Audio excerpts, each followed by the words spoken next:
Assalamualaikum warahmatullahi wabarakatuh. Terima kasih Mas Fian, Brand Club ya yang sudah membuat acara untuk malam hari ini ya.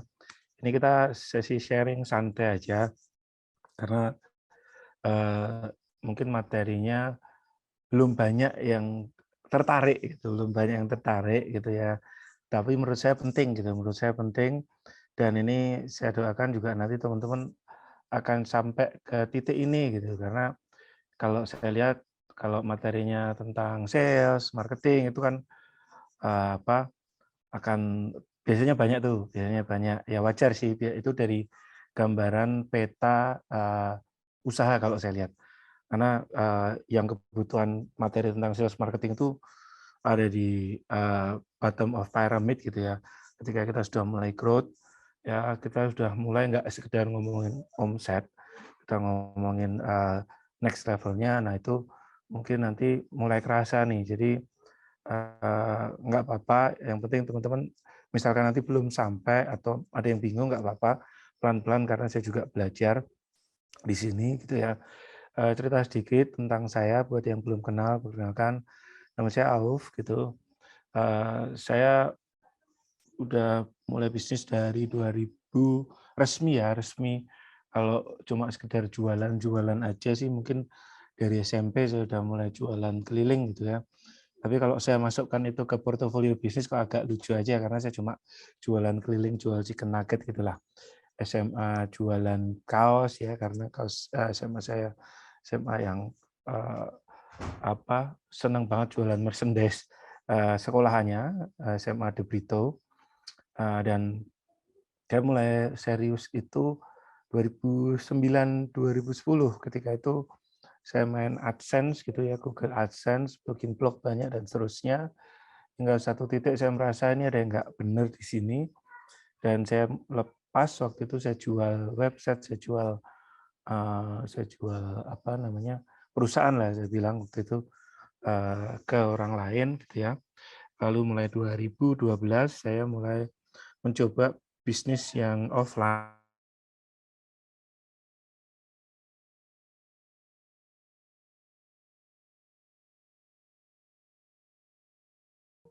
Kita bikin namanya Business Hack Cash Revolution ya, terus sampai 2017 saya jual usaha kuliner saya. Saya 2018 saya exit dari Business Hack itu. Kemudian saya bikin konsultan namanya Fantastic Consulting. Ya dari situ saya mulai banyak bantu teman-teman hingga akhirnya 2020 akhir saya dengan teman-teman bikin aplikasi gitu ya, namanya kiriminaja.com dan alhamdulillah sekarang sih growth-nya ya lumayan ya, lumayan menggembirakan gitu dan asik banget ternyata ini dunia yang berbeda. Saya bisa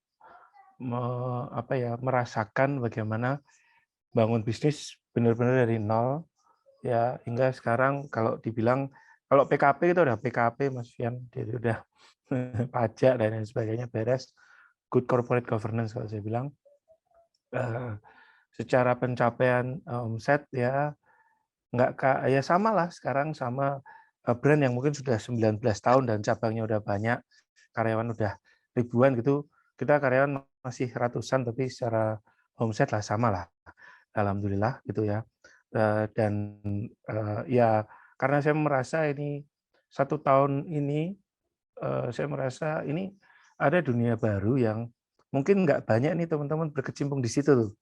Ya, kalau di Jogja misalnya ada Mas Gufron ya, Salestalk Sorabel, itu pun Mas Gufron mungkin ya share-nya mungkin tidak terlalu teknikal atau mendalam gitu, karena ini kayak biasanya close, circle-nya close banget gitu ya, circle-nya close. Tapi sebenarnya menarik kalau teman-teman nanti di teman-teman UMKM gitu ya, mulai memahami dunia itu, karena begitu nanti teman-teman sudah masuk ke dunia itu, gitu ya, nanti banyak banget kok kemudahannya yang bisa teman-teman dapatkan.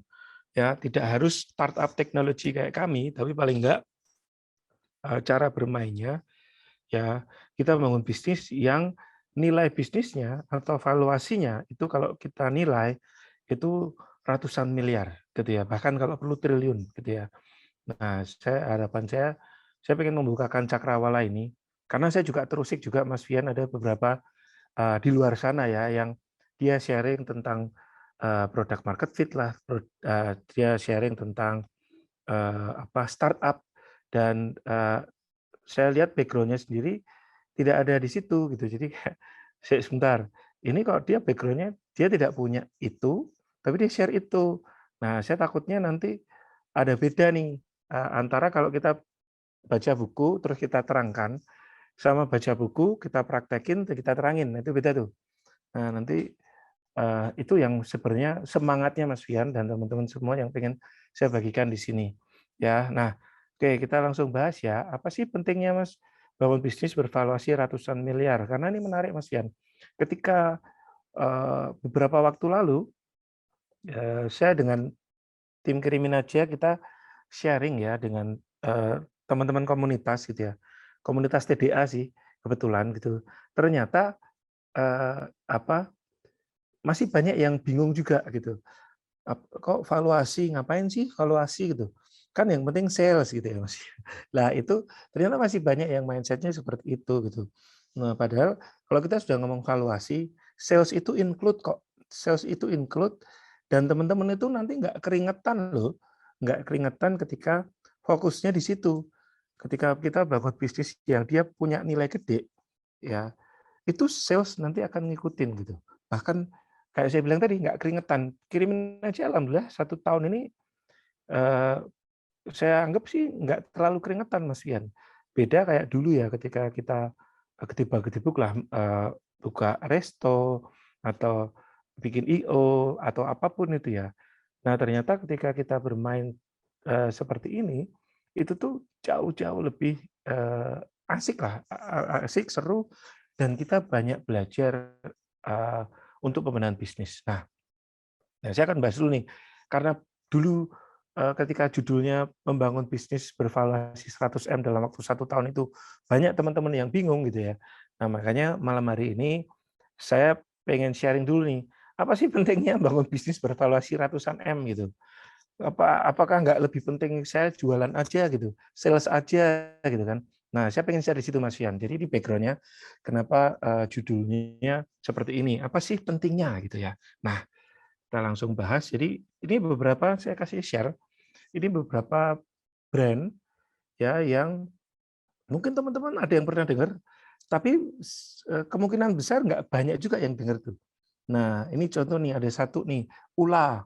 Ya, Ula kita lagi pendekatan juga karena menariknya nih di Kriminaja itu kita lagi akuisisi logistik Mas Yan. Nah, logistik itu nanti kita sedang konekin ke Ula nih. Nah, Ula ini buat teman-teman yang belum pernah dengar, Ula ini tuh berhasil meraih pendanaan seri B. Artinya sebelumnya dia udah pernah dapat pendanaan, ini dapat pendanaan lagi nih. Seri B-nya senilai 1,2 T. Biasanya kalau seri B yang dilepas itu mungkin 20% lah. 20%, ya paling banter 30%. Let's say saham yang dilepas itu 30%. Ya, artinya nilai perusahaannya Ula ini, ya kita tinggal kaliin 3 toh. Berarti sekitar berapa tuh? 3 triliun lah. Nah, padahal teman-teman mungkin belum pernah dengar. Ya, Mas Imam Masyuri yang mungkin biasanya ketemunya Gibson, Fender gitu ya. Ula opo meneh gitu kan. Nah, ini belum pernah dengar. Tapi ini dia sudah dapat pendanaan nih, 1,24 T. Ya, seru banget. Ya dan berkembangnya cepat banget. Ini baru juga, baru 1 tahun gitu. Nah, lalu ada nih apa? Salah satu pembelian yang gede juga, LinkedIn gitu ya. Kalau teman-teman tahu gitu ya, LinkedIn ini dibeli Microsoft ya senilai 340 triliun. Wow, kan keren kan? 340 triliun gitu dibeli Microsoft. Coba bayangin gitu kan. Kalau JGS dibeli segitu kan udah masih mama tinggal udahlah duitnya tak buat apalah tak invest vendor aja deh tak beli aja vendor kan gitu enak kan ya jadi Nanti kayak sekarang nih kirimin aja, nggak punya ekspedisi logistik. Nah kita sekarang udah punya dana. Kemarin kita akuisisi logistik. Nah kan seru kan, gitu. Jadi apa asik gitu. Ini Microsoft itu membeli LinkedIn nilainya 340 triliun. Bayangin. Ya. Lalu ini contoh lagi nih, ini baru banget nih. 18 April. Ya, Hungry. Ada yang pernah dengar? Mungkin ada yang belum pernah dengar. Hungry ini dia kayak Ghost Kitchen. Kalau Kang Dedi dari Bandung mah mungkin pernah dengar ya, karena Kang Dedi ini Mas Fian dia sedang bikin cloud kitchen gitu ya, yang nanti bikin agregator juga di situ tuh. Nah, Hungry ini barusan dapat pendanaan 316 miliar ya. Tujuannya apa? Untuk ekspansi gitu. Akhirnya ekspansi, cabangnya banyak dan seterusnya gitu ya. Ya padahal mungkin buat beberapa orang belum pernah dengar. Ya, ini contoh-contoh sih. Ini bahkan yang terakhir yang bikin heboh itu adalah Elon Musk gitu kan. Elon Musk itu mau beli Twitter. Nilainya 617 triliun. Mau dibayar cash katanya. Ya. Nah, ini kan menarik nih. Nah, mungkin berita-berita ini belakangan ini teman-teman pengusaha udah mulai dengar ya. Nah, kalau teman-teman mulai menyimak berita-berita kayak gini, saya ucapkan selamat. Artinya teman-teman tuh mulai mikir bisnis. Bisnis yang nggak hanya sekedar sales sama marketing. Ya, karena bisnis itu nggak cuma sales sama marketing. Sales marketing ya dari dalamnya, tapi bisnis itu nggak cuma itu. Nah, kalau teman-teman sudah mulai menyimak seperti berita-berita kayak gini, selamat artinya teman-teman memang mau lebih serius nih membenahi bisnisnya. Apalagi ini kan brand club ya, dan di bawah asuhan Mas Fian Digital Branding Sprint. Artinya kalau teman-teman sudah mulai fokus ya, benerin brandnya, terus gedein brandnya, berarti itu kayak mata uang tuh, sama kayak gedein bisnisnya. Jadi nggak ada yang ceritanya kalau dia gedein brand, bisnisnya ditinggal. Nah itu nanti jadi hilang tuh. Nah selamat karena nggak banyak gitu, nggak banyak orang-orang yang mulai care ke situ. Nah ini contoh aja sih. Bayangin aja ketika teman-teman nilainya, bayangin aja teman-teman sekarang yang punya Twitter gitu kan. Tiba-tiba ada orang mau nih tak beli aja nih perusahaanmu ya 617 triliun. Lah kan udah bisa buat pensiun gitu. Let's say kita umur 35, let's say kayak saya sekarang. Perusahaan saya dibeli segini, ya sudah. Saya tinggal 600 triliun itu gimana saya budgetin, let's say kita umur manusia sampai 70 tahun lah, ya kan. Artinya 35 tahun itu sudah cukup untuk hidup, lebih dari cukup kan. Mau jalan-jalan keliling dunia bisa, nah sisanya bisa buat misalkan mau sedekah kayak mau bangun masjid kayak bisa dari situ gitu. Nah, jadi ini gambaran ya sedikit bagaimana dunia di luar sana itu sudah mulai bukan sudah mulai sih, ada yang seperti itu. Dan di Indonesia belakangan ini sudah mulai familiar dengan jual beli perusahaan, invest dan seterusnya. Ya, kalau dulu 5 tahun yang lalu mungkin jual beli perusahaan masih kayak masa sih jual beli. Waktu saya jual rumah makan saya tuh Mas Fian, itu tuh banyak yang ngira, "Wah, bangkrut oh apa gitu." Padahal itu jual beli biasa aja gitu. Sama kayak saya tadi cerita ketika saya blogging AdSense 2008, 2009, 2010, saya jual 2011, itu tuh biasa aja gitu. Kalau di dunia blogging, kita ada Flippa kalau teman-teman tahu gitu ya, itu jual beli website biasa aja juga gitu. Nah itu kalau di luar negeri jual beli perusahaan itu udah umum. Ya, teman-teman cek paling dekat dari kita aja deh, Singapura gitu. Mas Fian mungkin ingat dulu saya pernah sama Mas Bondan ya di Singapura. Itu saya ditugasin dulu adalah gimana caranya kita beli perusahaan di Singapura. Makanya waktu itu kita punya resto Mas Fian. Oleh-oleh namanya. Kita di Bugis ya di Masjid Bugis, Masjid Sultan tuh. Kita punya resto di sana tuh. Salah satunya ya. Itu latihan jual beli bisnis. Ternyata di Singapura itu teman-teman, itu sudah familiar. Teman-teman browsing aja, googling buy and sell bisnis Singapura. Nah, jadi mau cari bisnis apa, dan itu bisnisnya juga bukan yang mau bangkrut atau apa, enggak. Kadang-kadang memang ada satu titik, ya sudah saatnya dijual, sudah gitu. Nah, itu biasa. Nah, jadi ini kenapa saya pengen mempopulerkan soal valuasi itu, Mas Ian. Karena nggak banyak yang ngomong. biasanya ngomong hanya di circle-nya startup aja, dan itu close loop, artinya misal nih teman-teman mau masuk ke situ agak susah kalau teman-teman bukan orang dalam. Ya, contoh nih, teman-teman nanti bisa cari deh, yang bikin startup sekarang banyak banget itu circle-nya dari situ-situ aja. Kemarin dicek itu di Kata Data atau di Tech in Asia kalau nggak salah. Tech in Asia itu bilang kalau jebolan SEA Group itu paling banyak bikin startup di Indonesia. SEA Group itu holding company, teman-teman kalau nggak tahu mungkin tahu Shopee ya. Itu yang punya Shopee juga. Nah itu tuh jebolan sana itu banyak bikin startup. Ya.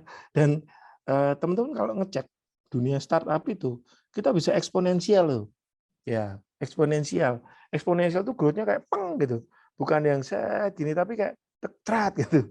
Lompat. Dan itu ketika kita masuk ke dunia startup itu sangat-sangat possible. Ya, gitu. Jadi kayak kirimin aja. Bulan Januari kita bisa achieve omset atau GMV tahun 2021 35% dari GMV 2021. Satu bulan. Ya, bulan ini kita tuh bisa achieve satu harinya yang mungkin 1 tahun lalu kami achieve 1 bulan. Ya, kita achieve-nya 1 hari itu. Nah itu kan eksponensial banget tuh. Ya, dan ini kalau kita masuk ke dunia startup itu kebanyakan tuh bermain seperti itu. Ya, dan apa ya? Kalau kita ngomong manfaatnya banyak banget gitu. Berapa orang yang bekerja di situ kan? Kalau kita ngomong dari situ dulu deh. Ya berapa banyak orang yang bisa bekerja di situ. Artinya lapangan pekerjaan jadi terbuka juga kan. Ekonomi juga berputar di situ. Berapa yang tergerak di situ. Contoh kayak Shopee, kayak Tokopedia deh. Ya, Shopee, Tokopedia itu coba deh berapa banyak gitu online shop di situ. Kita cek Mas Fian, sekarang mastah-mastah yang mungkin kalau di Facebook seliweran apa resinya berapa gitu kan. Nah, itu kan baru mastahnya loh. Bayangkan yang punya kolamnya mastah tadi kan, itu berapa dia uang berputar di situ. Dan itu nanti efeknya ketika kita bisa create seperti itu, ya efeknya apa? Ekonomi kita bergerak. Kalau ekonomi kita bergerak, efeknya apa lagi? Efeknya adalah kita akan beranjak dari yang disebut negara berkembang menjadi negara maju. Ya, apa efeknya kalau Indonesia itu jadi negara maju? Ya, ini saya sampaikan juga Mas Fian ke tim saya waktu itu. Kita ada town hall meeting, saya sampaikan, ayo kita pengen bantu ekosistem bisnis Indonesia tumbuh nih. Ya, untuk apa ekosistem bisnis di Indonesia tumbuh? Supaya Indonesia bisa jadi negara maju. Lalu apa pentingnya Indonesia negara maju untuk teman-teman tim saya waktu itu ya? Tim dikirimin aja, kita nyebutnya Spartan kirimin aja.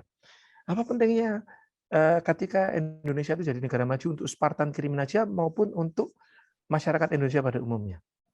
Ya, yang nggak banyak teman-teman tahu adalah negara maju itu dikategorikan sebuah negara menjadi negara maju jika UMR-nya Mas Fian 1 tahun 120 juta.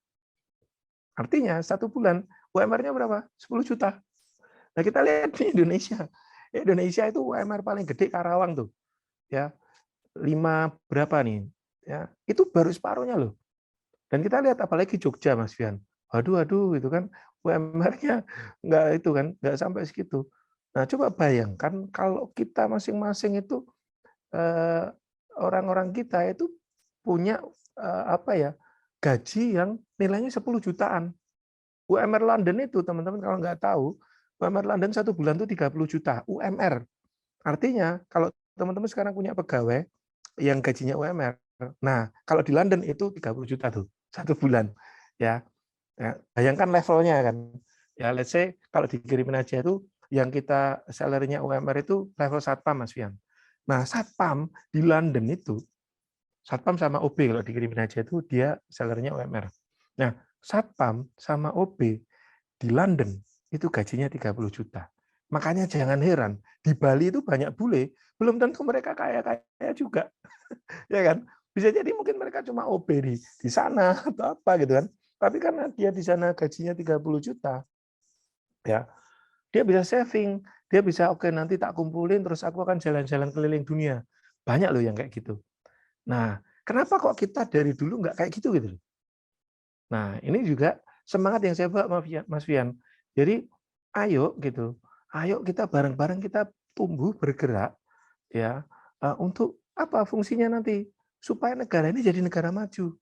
Apa kita nggak malu gitu ya meninggalkan legacy negara yang dari dulu kita kecil sampai kita punya anak cucu, negaranya labelnya berkembang terus, ya kan? Kan kita juga pengen anak cucu kita itu tinggal di negara maju tuh. Nah, itu sih. Nah, sehingga balik nih ke sini nih.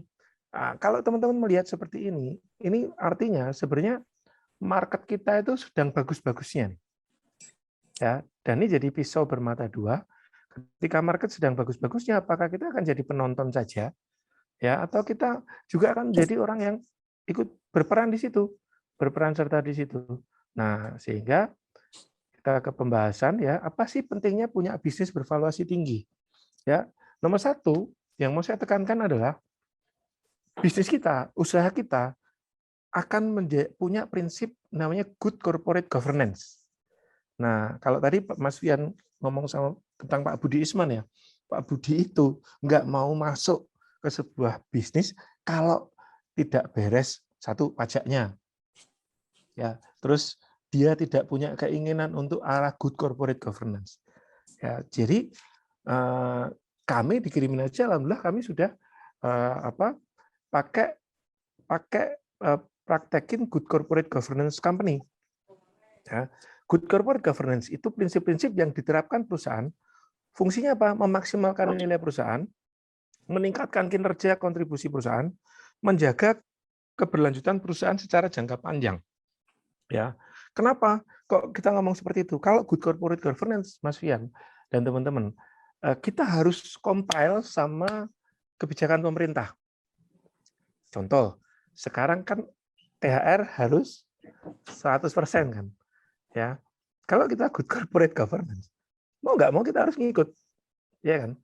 Terus apalagi misalkan BPJS, ya BPJS, kita harus bayar di BPJS-nya pegawai kita nih, 2 BPJS. Terus apalagi pajak nih Mas Fian, paling kelihatan. Pajak, kita tuh jangan main-main sama pajak. Kalau mau gede, pajaknya beresin, pajak nih, ya. Dari 3 faktor ini aja Mas Fian.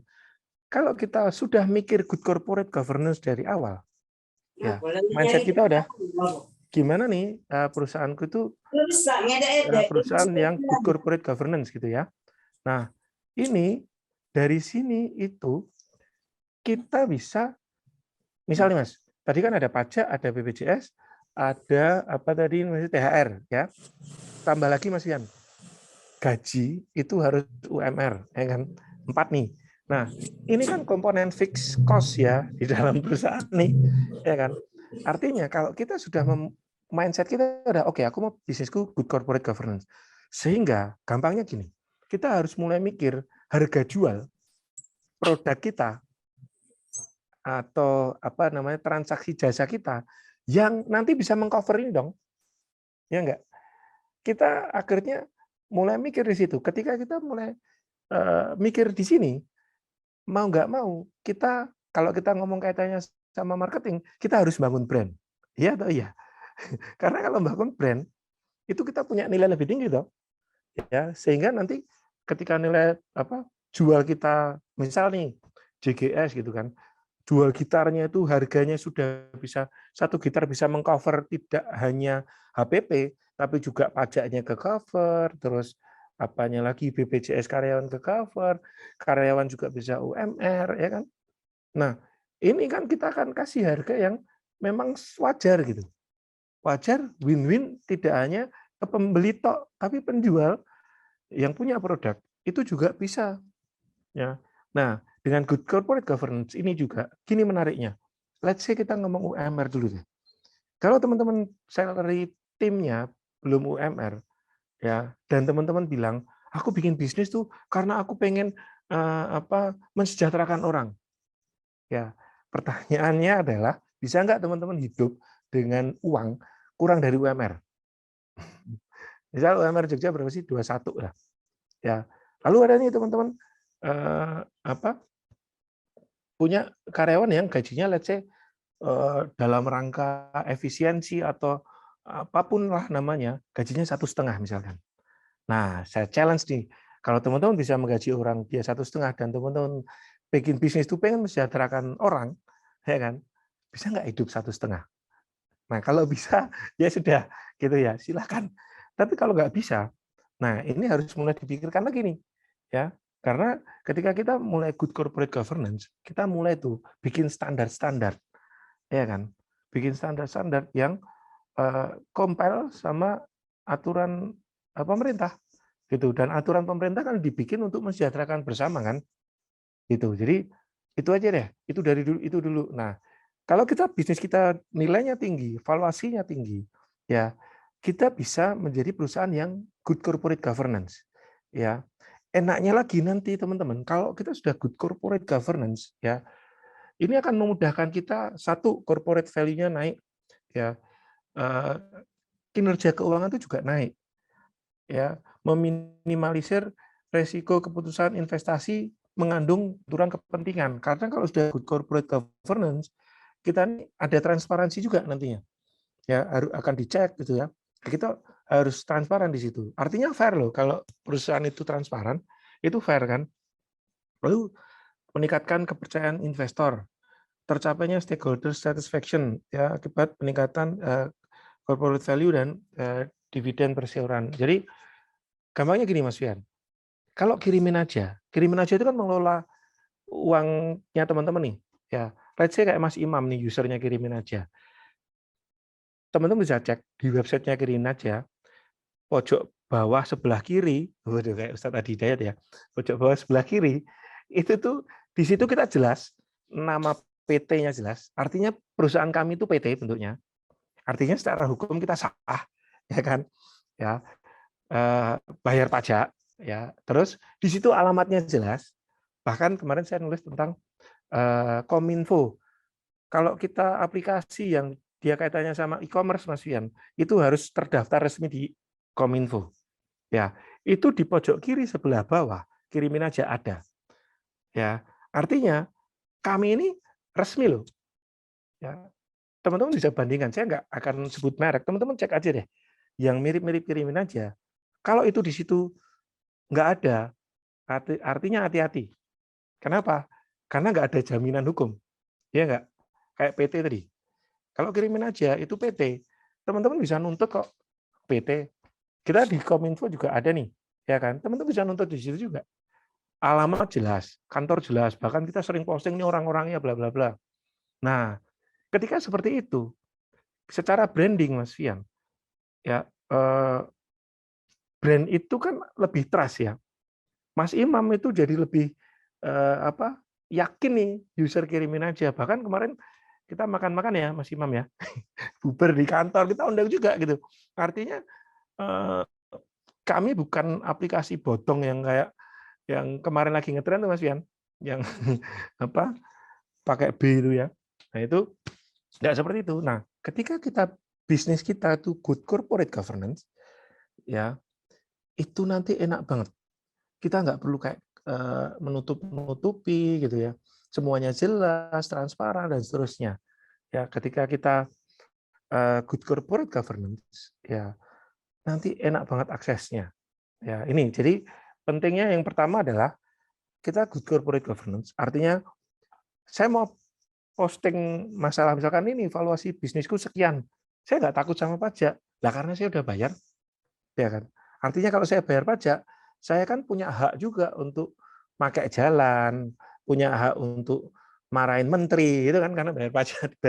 Misalkan ya, gitu kan. Artinya ya saya menyumbang sesuatu ke negara ini gitu ya. Itu tuh. Nah, jadi satu good corporate governance.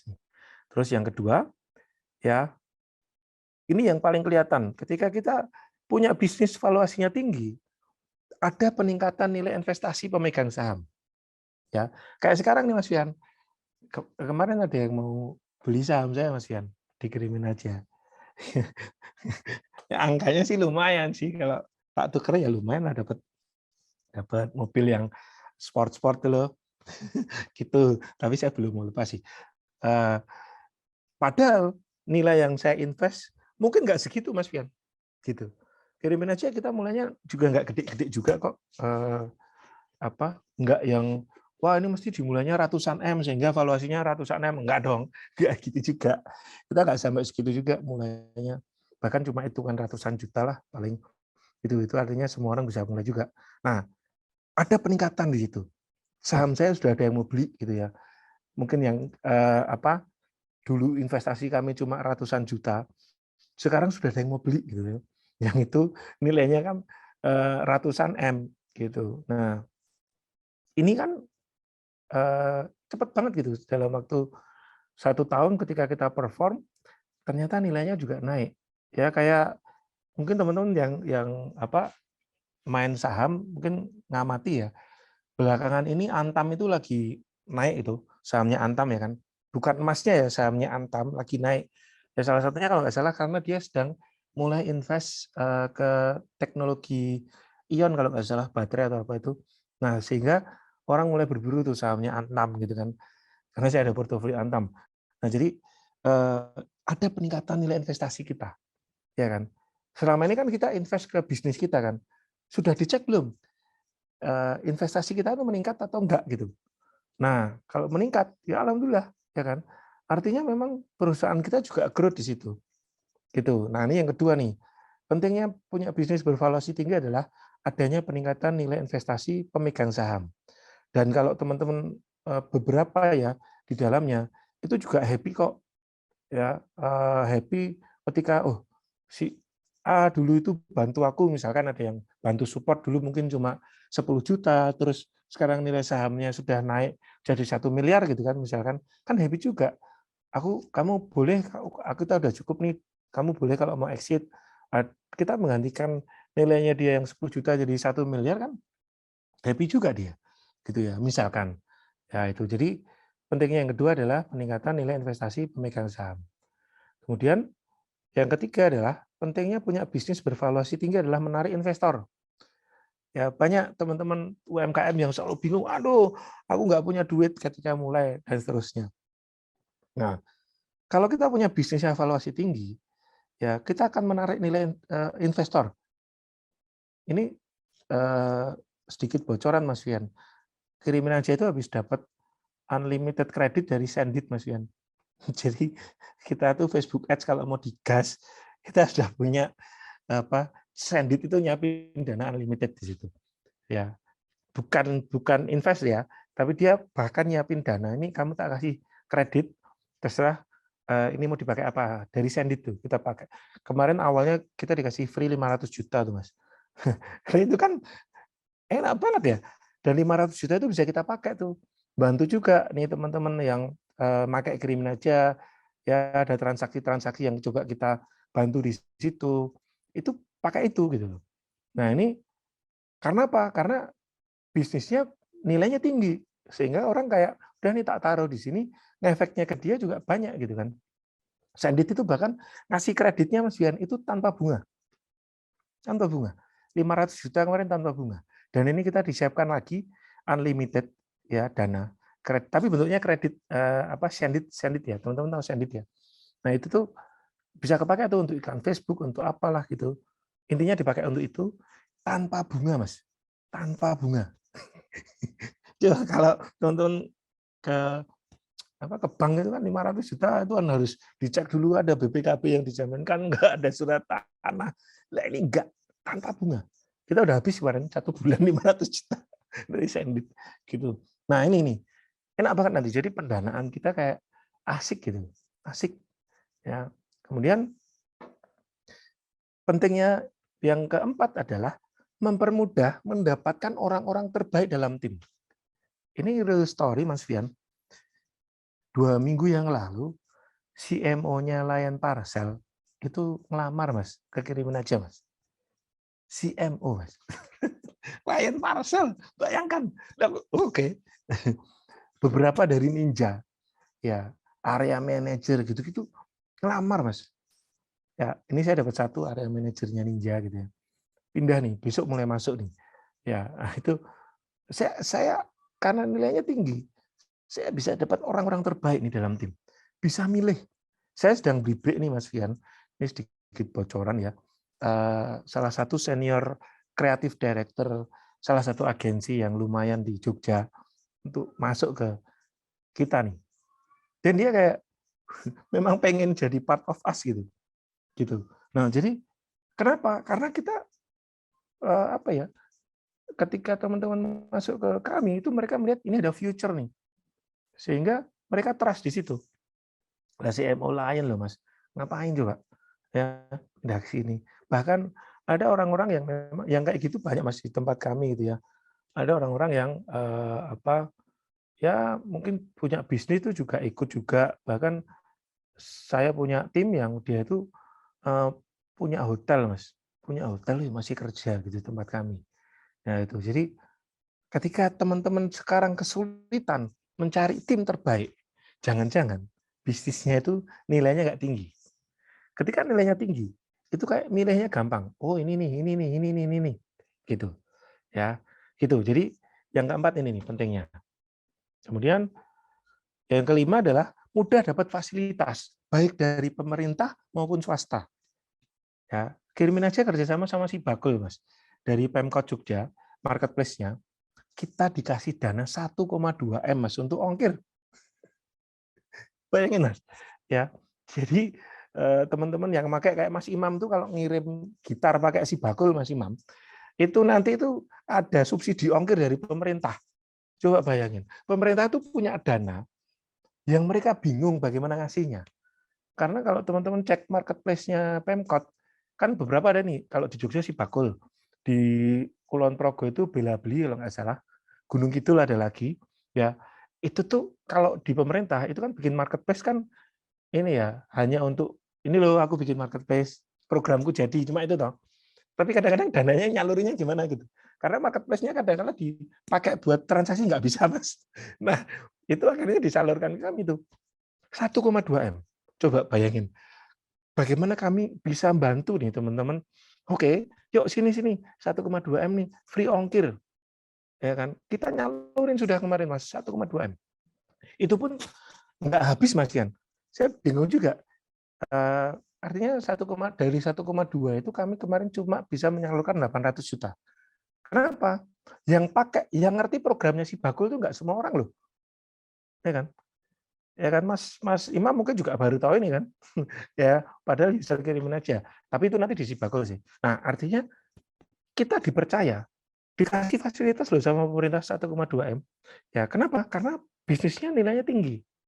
Swasta juga. Contoh tadi saya cerita Sendit. Ya. Mana ada bank yang mau minjemin duit 500 juta 500 juta tanpa bunga. Ya. Ketika ini kita nilainya tinggi, mereka mau kok. Karena mereka punya misi sendiri pasti Sendit.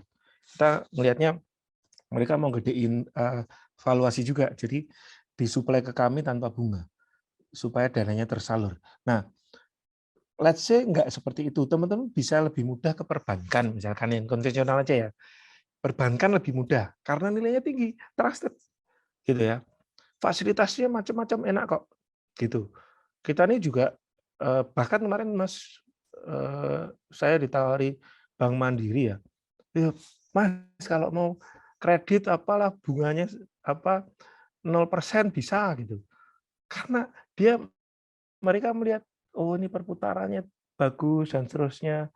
Wah, itu kan kayak oh pantes bisnis-bisnis yang dia gede itu mudah banget gitu untuk aksesnya gitu ya.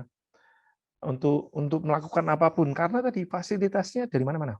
Dari Dinsos. Oh ya, dari Dinsos kemarin juga kita dapat fasilitas tuh. Mas Imam kemarin datang kan ada dari Dinsos ya Mas, kita nyerahin kunci itu. Kita dibantu juga Mas. Ya untuk apanya misalkan karena kita BPJS juga bayar dan seterusnya. Kita dapat fasilitas enak kok. Gitu. Nah, itu. Jadi itu apa sih pentingnya kalau kita valuasi bisnisnya tinggi gitu ya. Nah, terus saya pengen share tambahan, mungkin nanti sebelum kita tanya jawab, ya gimana sih caranya meningkatkan nilai? Apa yang dilihat investor? Ya secara singkat sih, saya kasih gambaran ada 5, gitu ya. Kriteria investasi ini saya melihat, saya pakai sudut pandangnya venture capital. Ya artinya venture capital ini dia biasa mengelola uang triliunan 1 tahun. Nah ada 5 nih. Yang pertama adalah performance-nya bisnis itu, ya. Key metrics-nya gimana, growth-nya gimana, ya, bagaimana laba ruginya. Ya, alhamdulillah Kriminaja ini startup, Mas Fian, tapi di tahun pertama kita profit. Ketika yang lain tuh bakar duit, kita profit. Nah, karena kan duit kita sendiri juga mau dibakar ya, anu juga kita bukan pencetak uang, Mas Fian. Jadi kayak ya harus profit gitu kan. Profit alhamdulillah, growth-nya. Jadi performance ini nanti penting. Nah, kalau kita sudah mindset-nya bangun bisnis bervaluasi tinggi, teman-teman mulai dari awal, dari tahun pertama memulai, akan mulai mendesain grafik, Mas Fian.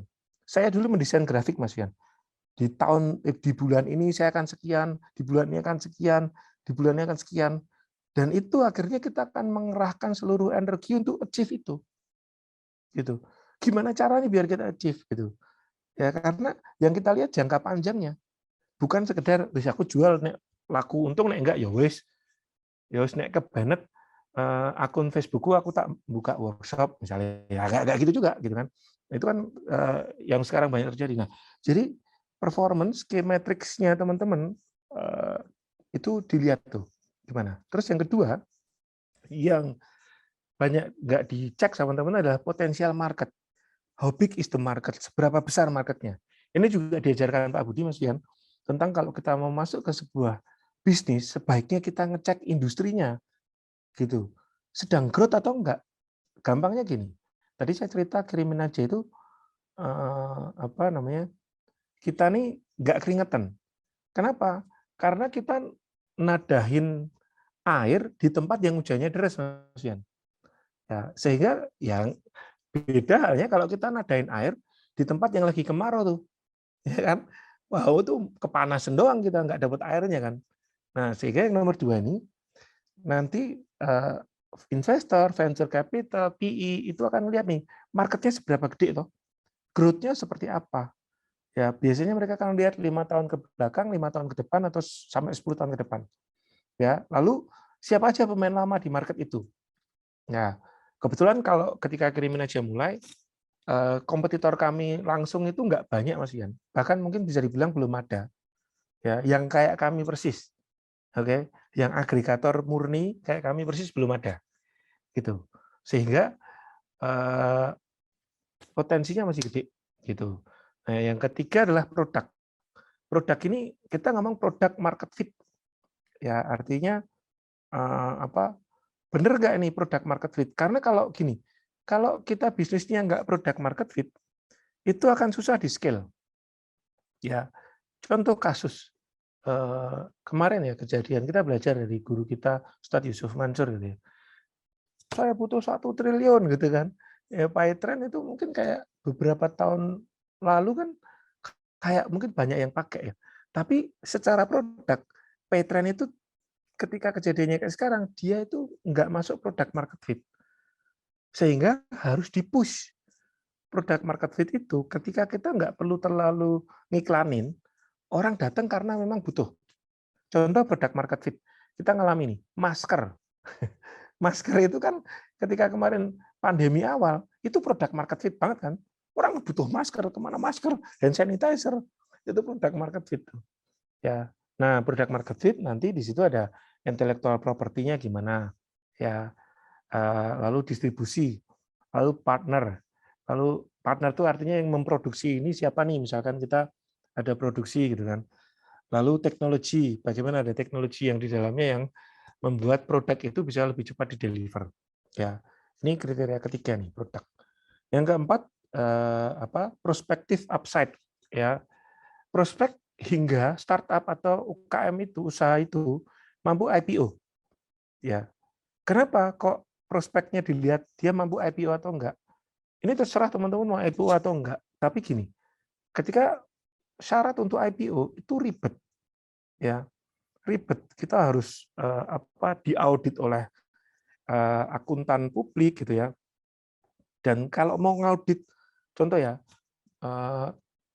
buat gambaran aja nih, kalau kita mau diaudit akuntan yang trusted, misalnya PwC, PricewaterhouseCoopers, PwC itu satu kali audit itu paling nggak 1 miliar keluar, paling nggak. PwC padahal dia audit keuangan loh itu. kan. Nah, kalau mau IPO, kita harus diaudit kayak gitu. Karena kan dicek detail banget gitu. Nah, dan contoh juga nih, kayak sekarang saya nyiapin juga Mas Fian di due diligence yang disyaratkan adalah notulensi setiap meeting. Kayak besok Kamis kami ada meeting BOC BOD ya. Nah, itu ada MOTM-nya ya, notulensi meeting-nya gitu. Itu dicek nanti satu-satu, ini gimana meeting-nya, kamu ngomongin apa. Wah, itu ketika seperti itu artinya bisnis itu kan serius. Ya kan? Bisnis itu serius diurus, bukan yang kayak udahlah aku bikin bisnis sekarang, besok tutup ya udah apa-apa. Kan enggak gitu kan. Nah, kan ada pertanggungjawaban. Kalau bisnis itu serius, berarti kemungkinan ke depan ya itu lebih long lasting kan bisnis itu. Ya ada sustainability yang enggak hit and run aja. Itu keempat nih, prospective upside. Lalu yang kelima, people to process. Ya, nah ini kenapa saya bergerak di OD, Mas Fian. Dulu saya senang menggali itu. Karena ini sebenarnya. Karena yang dilihat investor itu akan melihat organisasinya tepat nggak? Orang-orang di dalamnya ini bisa nggak untuk meningkatkan, untuk scale bisnis ini? Gitu. Terus terang dikirimin aja, sekarang kami sedang mulai berburu C-level, Mas. C-level. Yang kami anggap nanti ini bisa untuk growth. Karena salah satu kita punya target juga IPO juga. Jadi, dan saya juga senang kalau udah ada C-level Mas gantiin saya, jadi saya nggak terlalu capek, ya bisa jalan-jalan aja, sharing-sharing gini kan enak ya Mas Ian ya. Ya itu tinggal pasif aja. Nah, people ini penting. Ya, karena kalau Mas Fian punya 1 miliar gitu kan, apakah Mas Fian akan pasrahkan ke saya untuk ngelola, atau Mas Fian akan pasrahkan ke, maaf, manusia silver pinggir jalan untuk ngelola? Ya, tentu ke saya kan, karena mungkin lebih trust gitu. Manusia silver jenenge sapa orang ngerti gitu kan. Nah, ini 5 ini sih kriterianya sehingga bisnis kita itu dilirik oleh venture capital. Sehingga kalau kita mau valuasi tinggi ya 5 ini juga lah yang harus kita benahi nih teman-teman. Gitu Mas Fian, mungkin itu sedikit dari saya dulu ya. Kalau ada pertanyaan, karena ternyata lama juga nih saya ngomong. Kalau ada pertanyaan nih teman-teman, silakan kita mau diskusi santai aja. Silakan ada yang mau ditanyakan. Gitu atau Mas Fian ada mau open discussion nih. Oke, terima kasih Mas Auf. Anu ya, lumayan apa namanya? Kalian memang ngejelasin why dan apa namanya dari banyak perspektif ya.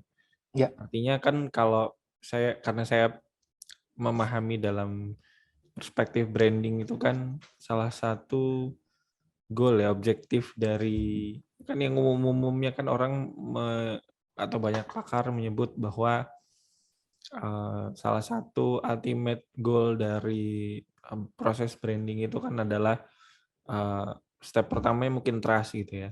Step kedua atau step yang paling long last-nya itu kan adalah loyalitas gitu ya. ya, Jadi sampai jadi fans lah kayak gitu ya. Sampai bodo amat lah sama yang lain mau bikin inovasi apa, pokoknya gue ngefans sama produk ini kan kayak gitu. Nah, sebetulnya kan itu yang tampak secara di apa namanya yang bisa katakanlah apa ya dilihat lah ya. Cuman kalau dari kacamata bisnis kan salah satu goal branding itu adalah equity-nya jadi brand equity-nya kan kayak gitu. Nah, mungkin salah satu dari yang sedang apa namanya dikejar terus-menerus dan kemarin 1 tahun terakhir mungkin sebagai efek saja mungkin karena memang apa namanya performance-nya tadi key metric-nya tercapai semua sehingga equity-nya atau valuasinya jadi mau nggak mau juga konsekuensi logisnya jadi naik kan kayak gitu. Nah, ternyata ada banyak hal selain dari performance gitu ya. Termasuk yang tadi menarik ya potential market gitu ya. Ada produknya sendiri gitu ya, ngomongin produk market fit, ada prospek ke depan seperti apa, perspektif upside-nya hingga startup mampu IPO dan seterusnya. Lalu people sampai ke proses kayak gitu. Karena saya masih ingat banget ketika ada beberapa kali dulu saya mainan di startup juga gitu ya. Tapi dulu di model pertanian lah itu. Salah saya mungkin karena sampingan gitu ya. Nah, salah satunya adalah tentang people kayak gitu. Jadi idea nomor sekian, MVP sekian nomor sekian gitu ya. Tapi people who man behind the gun-nya kayak gitu. Rata-rata itu yang salah satu yang dicek kan kayak gitu. Nah, nanti sebenarnya saya punya pertanyaan nih gitu kan. Mas Auf tadi cerita kalau apa namanya sudah mau dibeli gitu ya. Tapi belum dilepas lah simpelnya share-nya Mas Auf. Ya. Saya pengen tanya exit strateginya Mas Auf personally apa gitu. Tapi nanti itu biar pertanyaan saya kalau pas ngopi-ngopi gitu. Jadi goalnya Mas Auf apa gitu. Sampai pada titik mana gitu. Saya punya punya roadmap ke sana kayak gitu. Nah, soalnya udah ada pertanyaan Mas. Ya, Itu oke. pertanyaan anu aja ya. Personal aja asik soalnya. Siap, Sawal siap. lah, sawal. Nah, ini apa nih? Dari Pak Kunto Adi ya. Ini bukan Hmm, pertanyaan kayak yang nggak ada tanya. Luar biasa Pak, saya percaya dalam membangun bisnis kita butuh faktor luck, keberuntungan. Setidaknya keberuntungan mendapat tim yang luar biasa. Betul Pak.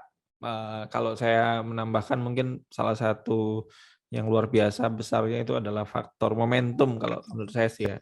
Kirimin aja gitu karena after pandemi behavior orang dengan apa ya e-commerce itu luar biasa cepat naik luar biasa. Jadinya apa namanya growth-nya itu ya jadi nggak terlalu kepanasan kalau istilahnya Mas Saud tadi kayak gitu. Nah ini ada Pak Imam Masuri ya, salah satu user kirimin aja tools untuk mengukur besarnya market. Nah ini mungkin bahasan yang umum biasa dibahas sama Pak Budi Isman yang ngomongin tentang betul, market size dan betul. market share gitu ya. Termasuk tadi pemain-pemain lama bagaimana melihatnya mungkin ya kayak gitu. Ini kita jawab bacakan semua atau satu pertanyaan dibaca atau Satu-satu ya, biar nggak satu aja lupa ya. saya. Kita Ya. masih ada masih ada lagi bagaimana menemukan produk market fit. Kayaknya ya nanti mungkin kalau bisa disambungin boleh Siap, disambungin Mas Auf. Nah, ini siap, dari Mas Imam Masuri ya. Monggo-monggo. siap, siap. Oke, mungkin saya akan menanggapi dulu tentang faktor luck ya. Iya, faktor luck, iya, gitu. Cuma kalau kita momentum tadi benar, Mas. Jadi kirimin aja itu momentum, iya. Cuma pertanyaannya, kan yang kayak kirimin aja juga ada beberapa, Mas. Ya. Tapi kok luck itu iya, satu sisi, iya, momentum. Oh, hujannya deras nih. Tapi ketika di hujannya lagi deras itu momentum, ada orang-orang yang dia bisa nadain pakai gelas. Udah tak tadain aja pakai gelas. Tapi ada orang-orang yang begitu melihat hujannya deras, seketika dia bangun kolam renang tuh. Nah, menurut saya luck itu ketika kesempatan itu bertemu dengan kemampuan. Nah, jadilah luck di situ. Kesempatan, momentum ketemu sama kemampuan. Kalau saya tidak dan tim gitu ya, tidak punya kemampuan untuk membangun kolam renang, mungkin sekarang saya masih sebesar gelas nih dapatnya. Ya. Nah, sehingga itu pentingnya menurut saya kita mengasah kemampuan. Termasuk nanti melihat nih, melihat ini kaitannya nanti dengan pertanyaannya Mas Imam, melihat hujannya mau datang kapan. Ya, gampangnya gini, 5 tahun yang lalu, Mas Fian, atau mungkin 10 tahun yang lalu lah, ya 10 tahun yang lalu, 2012 tuh saya sudah kenal Bitcoin, Mas. Ya Bitcoin dulu masih murah, Mas. Orang kayak ini fake dan sebagainya. Sekarang itu tuh banyak orang-orang yang mendadak jadi pakar NFT gitu.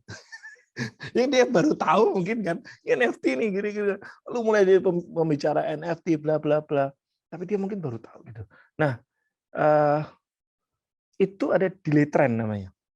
Di bisnis ada namanya delay trend.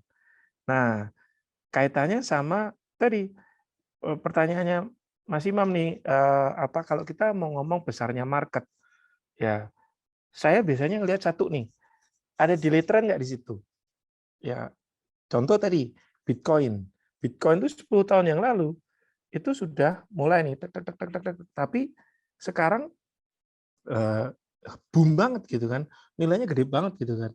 Kalau teman-teman punya satu Bitcoin, didiemin aja, mungkin sekarang udah 500 jutaan kan. Padahal dulu nggak sampai segitu juga harganya. Nah, itu ada delay trend. Contoh delay trend sederhana nih. Apa ya?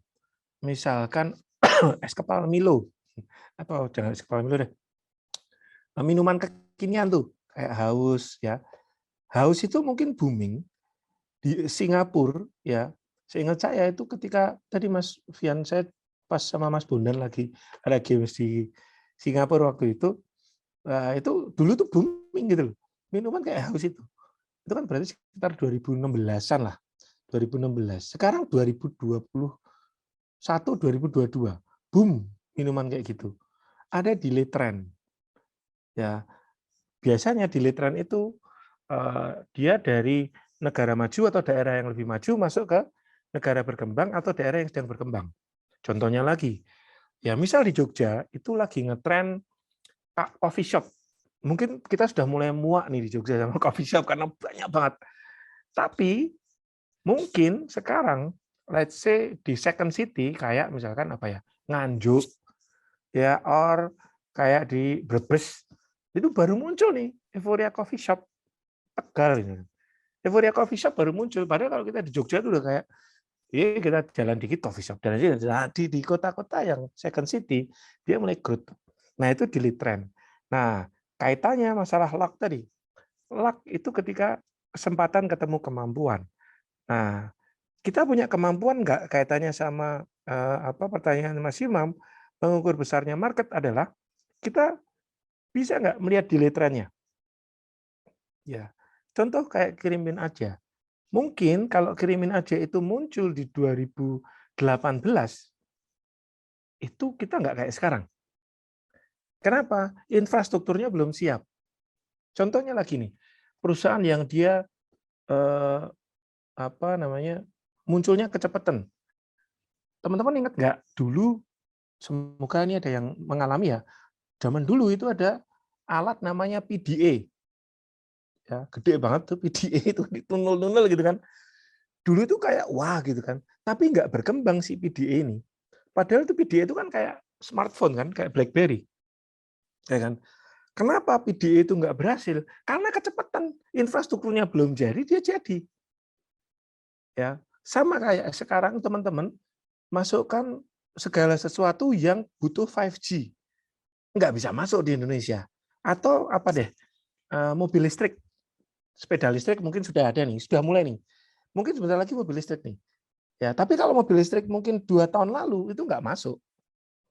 Ya, itu ada delay trend tuh, ada delay trend. Jadi untuk biar kita dapat cek delay trend-nya, lalu mengukur besar market-nya, ya dari delay trend itu kita bisa survei aja. Saya biasanya pakai survei dari pemerintah Bank Indonesia. Biasanya yang saya cek itu pertama Mas Imam itu adalah where's the money? Duitnya beredar di mana sih? Ya, duitnya itu beredarnya di mana? Di industri apa? Nah, contoh ya, dikirimin aja, kita ngecek menentukan TAM, total addressable market-nya ada di e-commerce transaction.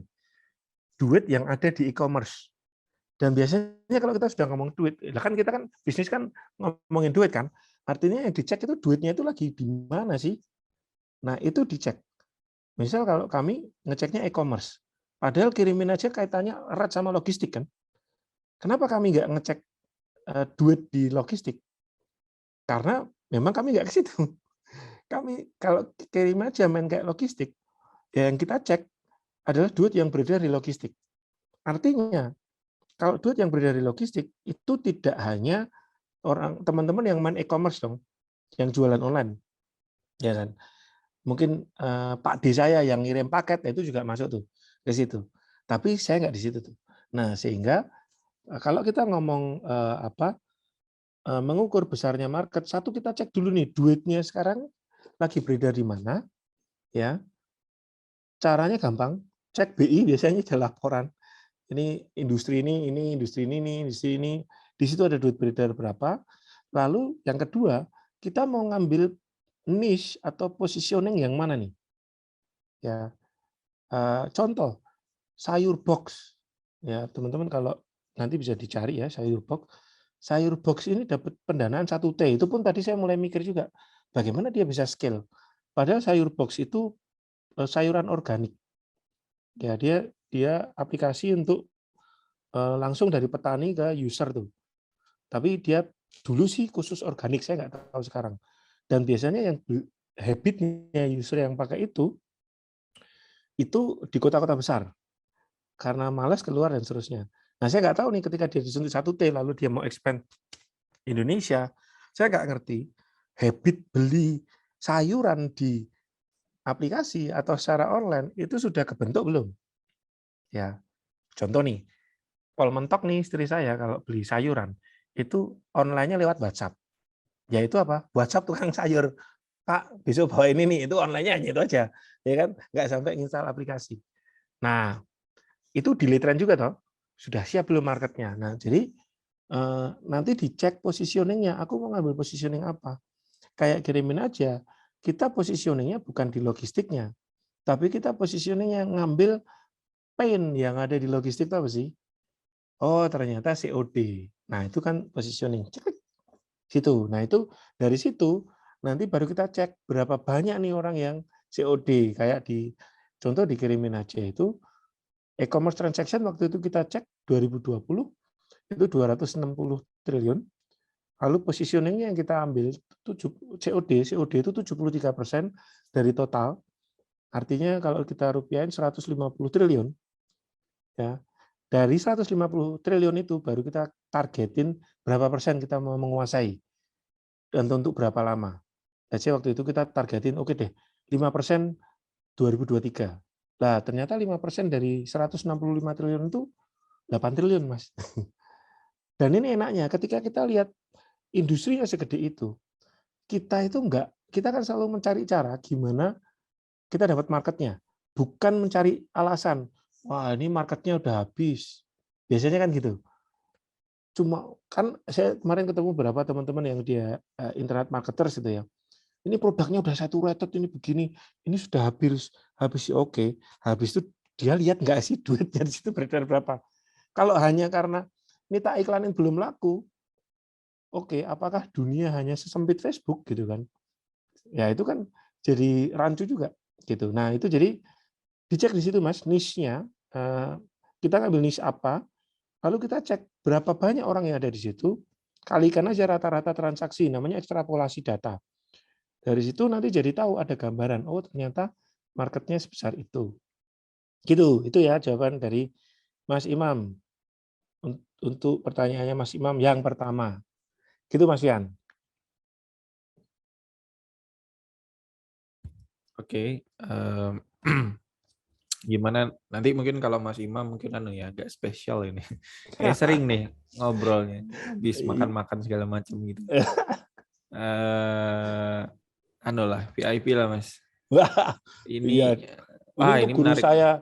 guru saya Gimana Mas Mas? Fian, Mas Imam tuh guru saya. Dulu saya Insya Allah. belajar bareng sama Mas Imam di kelasnya Pak Tung. Pak Oh, Tung I Sumaringen. see. Iya. Udah Jadi, tahun berapa tuh Mas? Pak Tung oh, kan udah lama. sebenarnya dulu itu zaman dulu ya saya tahu gitu ya, zaman dulu itu pernah sangat amat sangat ya top of mind lah ya kalau Ya, workshop kayak gitu kan. ya, ya, Habis itu mungkin nggak terlalu muncul karena banyak pemain-pemain baru, tapi betul. belakangan kan masif banget ya Pak Betul. Tung ya di Betul. digital ya, luar biasa banget lah kan kayak gitu. Betul, betul. Nah, Betul. ketahuan anu nih ya, apa bukan genre apa ya? eh Dulu zaman kapan gitu. Iya. Saya ingat saya gitu. Dulu saya Itu workshop sama Mas Imam di Surabaya, padahal kami orang Jogja. Lucu juga. Insya Allah udah lama juga ya kenalnya. Saya yakin Mas Iya. Imam kaget ini, Mas Afo bisa kayak gini teman saya gitu. Insya Allah artinya mana ya masing-masing bertumbuh berkembang kayak gitu. Tadi saya lihat Iya. di Mas Imam belakangnya gitar ya. Baru Hmm. paham saya. Oh oke. Tadi merek-merek gitar gitu. Iya. Ini ada bagus nih Mas. Walaupun nih sebetulnya ini tidak secara langsung terkait sama valuasi ya. Tapi tadi Ya, Mas Auf bercerita tentang kirimin aja yang itu didirikan dengan ada investasinya atau investornya, iya. ada partner-partnernya, Mas Auf Betul. punya eh, part sekian gitu yang sekarang sudah Betul. growing seberapa besar kayak gitu. Nah, ini saya nggak tahu ini Mbak atau Mas ya. Katakanlah Mbak ya gitu ya, atau Kak gitu, Kak Eka bahasanya teman-teman di e-commerce kan. Kak Eka ini tips memilih partner yang tepat saat awal memulai dari nol apa Mas Sauf kayak gitu. Jadi kayak milih ya mungkin agak-agak beda dengan milih tim tapi ada benang merah mungkin ya kayak gitu. Betul, Mungkin versi Mas Sauf deh kayak gimana gitu. Atau betul. anu Mas, perspektifnya juga bisa ditambahin nanti kenapa Mas Sauf mau diajak dikirimin aja. Apa yang membuat itu anu ya? Oke, Ya kan dua perspektif yang betul, berbeda betul, kan. betul, betul, betul. Satu, yang pertama yang penting Mas, visi. Visi. Jadi biasanya saya tanya gitu, "Kamu itu pengen bisnis bikin ini pengen apa sih? Pengen apa sih?" Karena ini penting nih. Visi ini nanti akan jadi, bahan bakar, akan jadi penyemangat. Karena gini Mas, saya pernah, kerjasama sama ya yang termasuk orang kaya lah, ya orang kaya gitu. Nah, ternyata visi bisnisnya setelah jalan gitu kan, terus, di tengah jalan itu kok kayaknya gitu-gitu doang gitu kan. Saya tanya visi bisnisnya, "Emang kenapa sih kok pengen bikin ini?" Gitu kan. Ternyata menurut saya visinya finite, Mas. "Oh iya, aku tuh bikin itu tuh sebenarnya ya ketika saya pengen ngegas nih, kok dia ngerem gitu kan, ngerem terus." Ternyata visinya dia saya baru tahu kemarin, saya tuh bikin ini tuh biar, eee, bisa buat istri ada kegiatan. Nah, dan saya bisa berkegiatan bareng istri. Kebetulan bisnis itu juga melibatkan istri gitu kan, istrinya dia. Oh, dari situ saya langsung, wah udah tercapai ini udah selesai. Artinya saya yang pengen sampai Jakarta misalkan.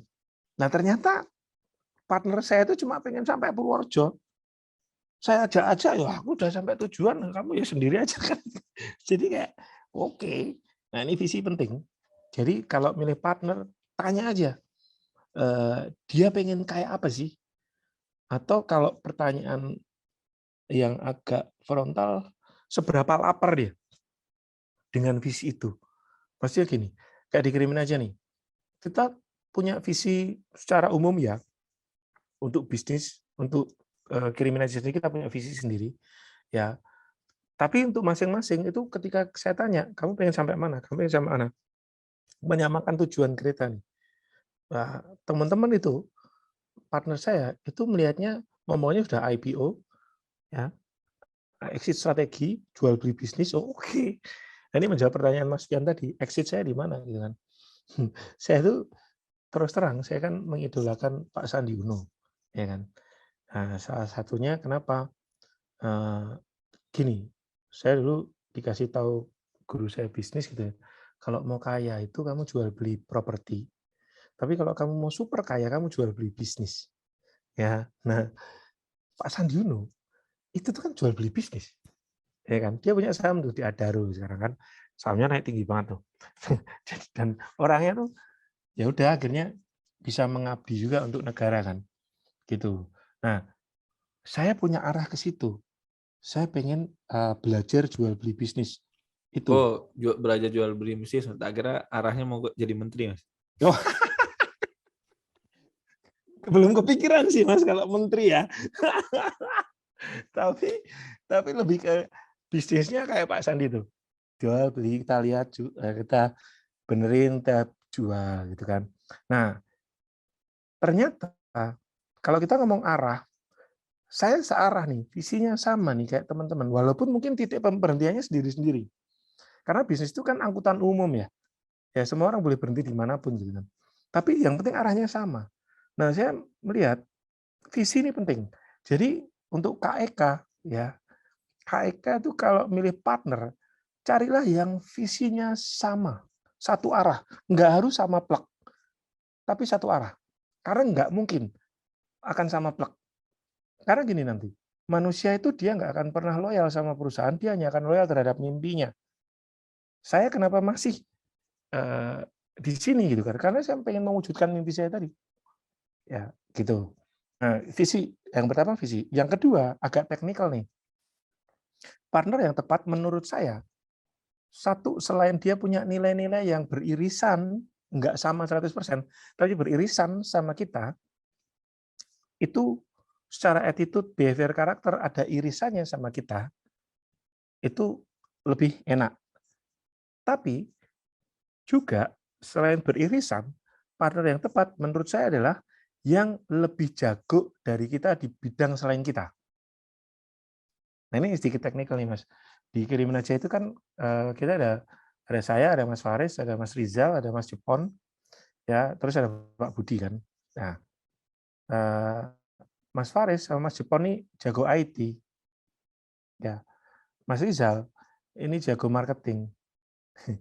Nah, saya difokusin ke people sama organisasi nih. Kami ini beda-beda nih Mas. Kayak Mas Faris itu mungkin dia agak kaku tuh. Kalau suruh ngomong di depan tuh, aku rawani ngomong. Ya, jadi kasih sambutan tuh kemarin mungkin kalau Mas Imam lihat mungkin agak kaku ya, mohon maaf ya Mas Imam. Tapi memang ya itu, dia nggak sama kayak saya. Biasanya kalau yang untuk ngomong itu banyak saya tuh. Nah, tapi dia melengkapi saya Mas. Dia lebih jago di satu sisi, tapi saya jago di sisi lain nih. Nah enak nih nanti jalannya, gitu. Saya sekarang nggak mikir marketing banget Mas. Yang mikir Mas Rizal, karena dia memang jago di situ. Saya nggak ngerti IT, Mas.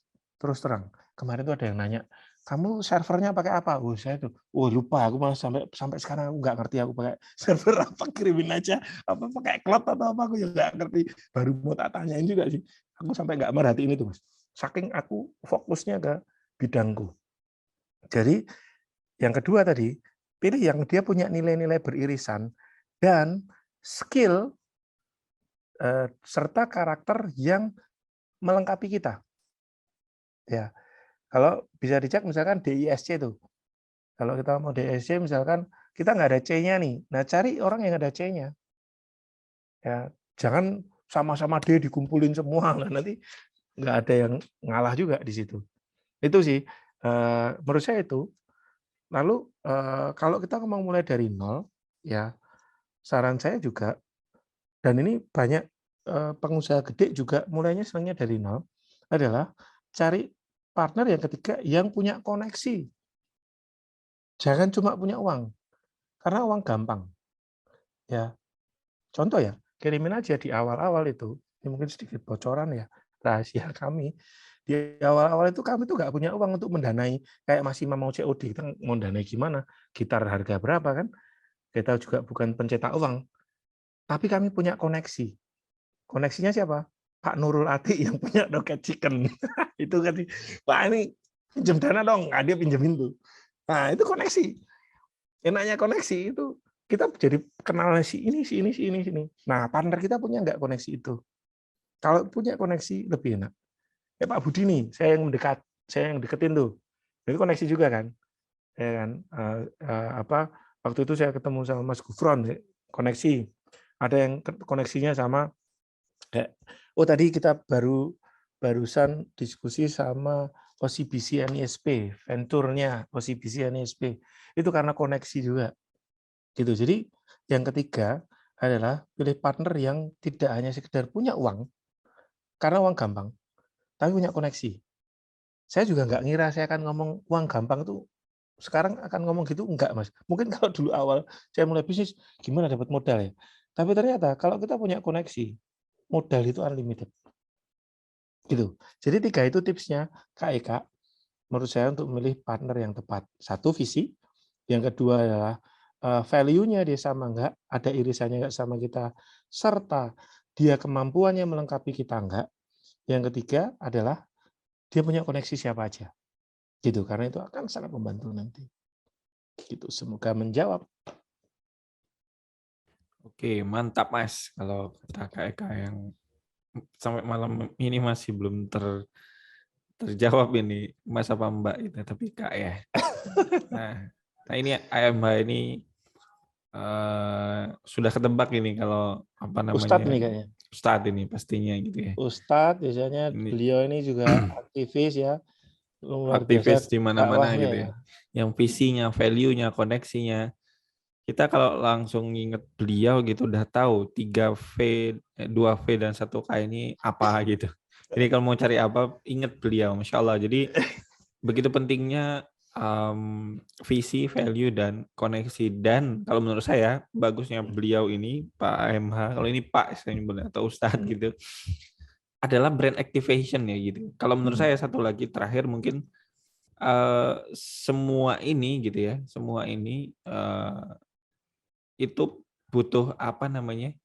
Butuh dikomunikasikan, butuh activation. Artinya bagaimana pencapaian-pencapaian kita ini kalau dalam skop kecil ya kayak gitu kan. Ya, Kalau performance key metric ini kan biasanya kalau sudah company skala gede lalu ketemu visi, mau nggak mau kan kita bikin macam-macam ya. betul, betul, Pitch deck segala macam betul. tentang ya apa namanya seberapa besar traction dan lain-lain kan. Kalau skala UMKM kan mau nggak mau kita butuh more effort. Nah, Pak AMH ini kalau menurut saya brand activation-nya bagus sekali, menunjukkan value-nya beliau, Betul. vision-nya beliau kayak gitu. Nah, Iya. ini jadi Saya juga ngamati Mas Fian. Jadi kalau pagi di sini, siang di sini gitu. waduh, saya bener saya kadang kayak capek ngelihatnya tuh, Masya Allah, Iya, ya Allah. luar Jadi karena biasa. memang alhamdulillahnya kan beliau ekosistem ya. Benar kata Mas Auf tadi, circle gitu ya. Saya membaca atau menemukan satu buku bagus, Never Work Alone kalau nggak saya. Jangan kerja sendirian. Itu buku bagus, lumayan tebel.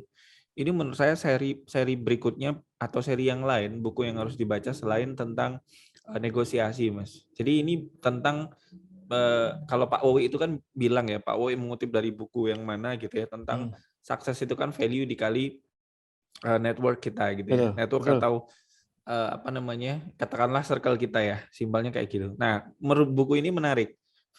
Sukses sama dengan apa namanya, network kita itu dikali program apa yang kita kerjakan bersama sampai jadi dengan partner kita atau dengan mereka kayak gitu. Jadi ini perspektif networking. Jadi Betul. menarik dan bukunya agak tebel gitu. Saya jadi ingat kata Mas Hoff tadi tentang koneksi. Jadi ada salah satu apa ya kompetitor lah ya. Saya lagi bangun something di media juga, tapi sudah sejak 2018.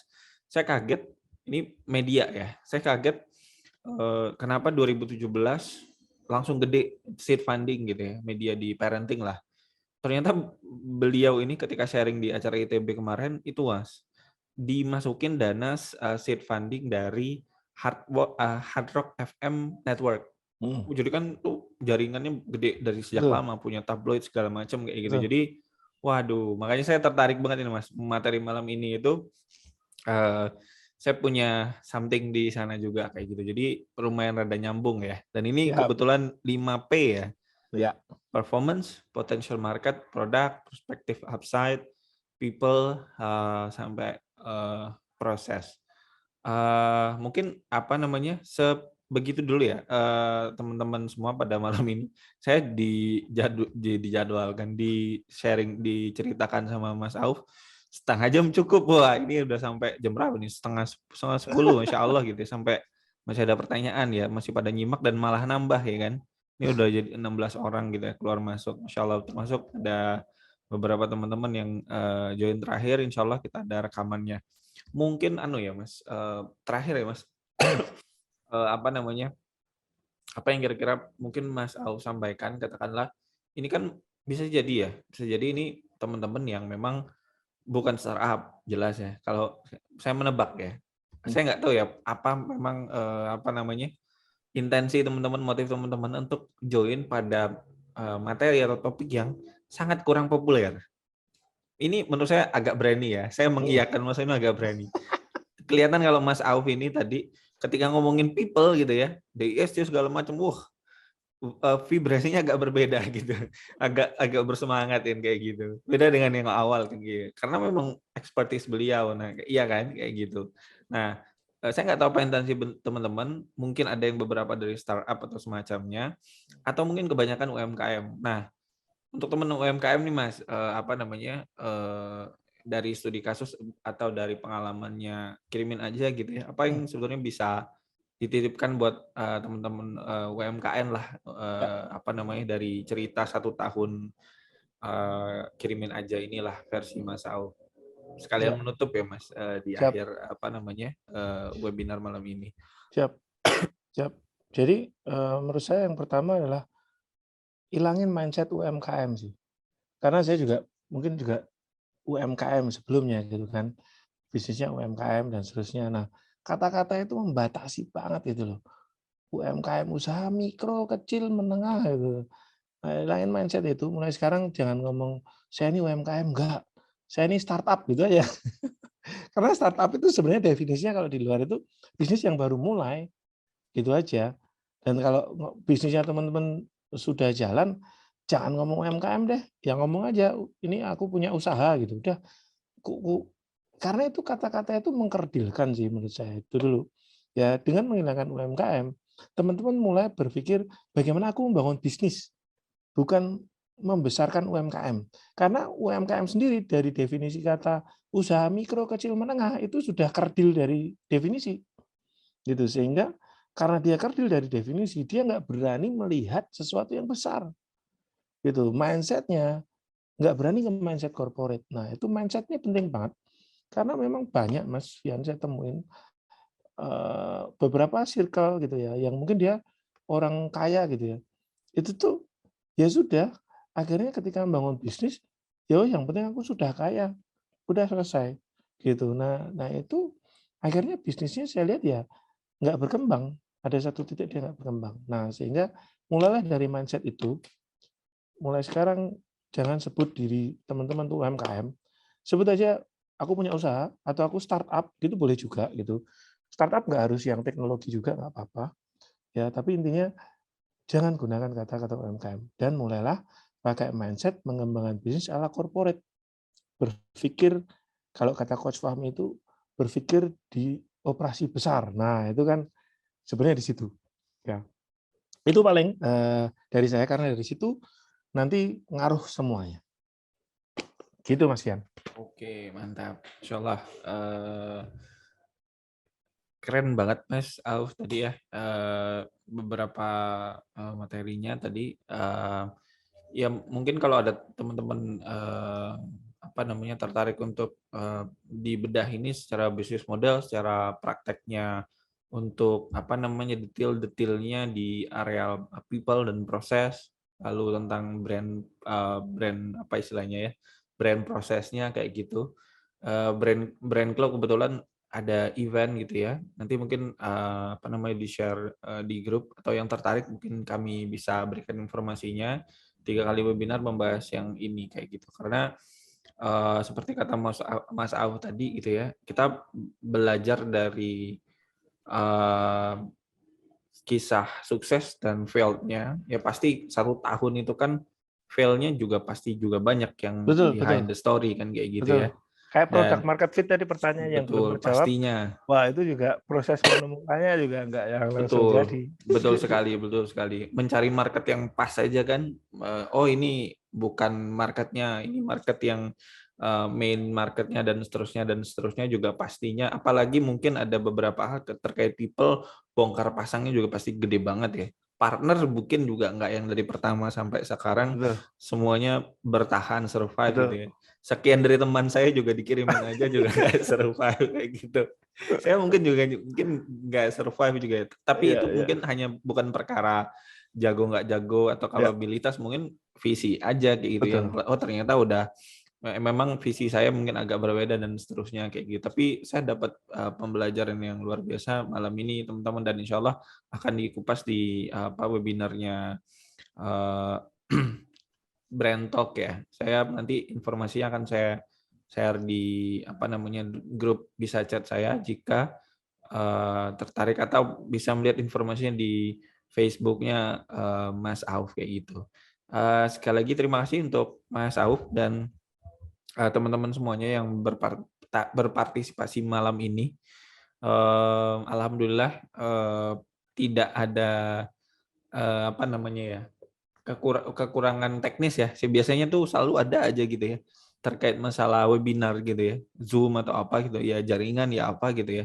Di luar dugaan saya, wah kok sinyal saya yang lancar gitu. Terus sinyal kepala juga lumayan lancar. Biasanya jam segini kayak kalau Ramadan saya memilih untuk tidur biar bangun apa namanya bangunnya lebih awal gitu. Ini juga malam ini masih melek tanpa tanpa kafein yang terlalu banyak kayak gitu. Karena saya butuh kafein kalau buat yang kayak ginian, insyaallah kayak gitu. Terima kasih sekali lagi Mas Auf. Ini didoakan oleh Ustadz AMH gitu. Sukses barokah Mas Auf, insyaallah, Amin. insyaallah. Amin, amin, amin. Ya, terima kasih teman-teman semuanya. Nanti rekamannya insyaallah akan kami bagikan di grup. bagi yang belum join di grup, saya nggak tahu gimana teman-teman bisa dapat link Zoom ini gitu ya. Karena cuma di-share di grup gitu ya. Nanti bisa chat saya gitu ya. Pak Kuntiadi ya, ini terima kasih sama-sama Pak Sama-sama, Pak. Kuntiadi ya. Pak atau Mas Yusuf yang atau yang jelas bukan Mbak ini kalau Pak Kuntiadi kayak gitu. Dan sampai jumpa di acara webinar Brand Club berikutnya. Insya Allah bareng sama mungkin Pak Ananto Pratikno ya, salah satu partner saya di Digital Branding Sprint. Insya Allah kita akan, mungkin saya nggak tahu nanti topiknya beliau sharing apa kayak gitu. Kalau malam ini jelas ya, temanya agak berani untuk tidak terlalu ngambil tema-tema yang populer kan kayak gitu. Ya tapi alhamdulillah juga ternyata antusiasmenya juga lumayan menarik lah kayak gitu. Dan sampai jumpa di acara berikutnya. Insya Allah akan kami kabari di grup juga. Saya selaku host ya, mewakili teman-teman Brand Club, pamit undur diri. Terima kasih. Assalamualaikum warahmatullahi wabarakatuh. Selamat malam semuanya. Salam. Terima kasih semuanya, Mas Ya, Imam matur semua. nuwun.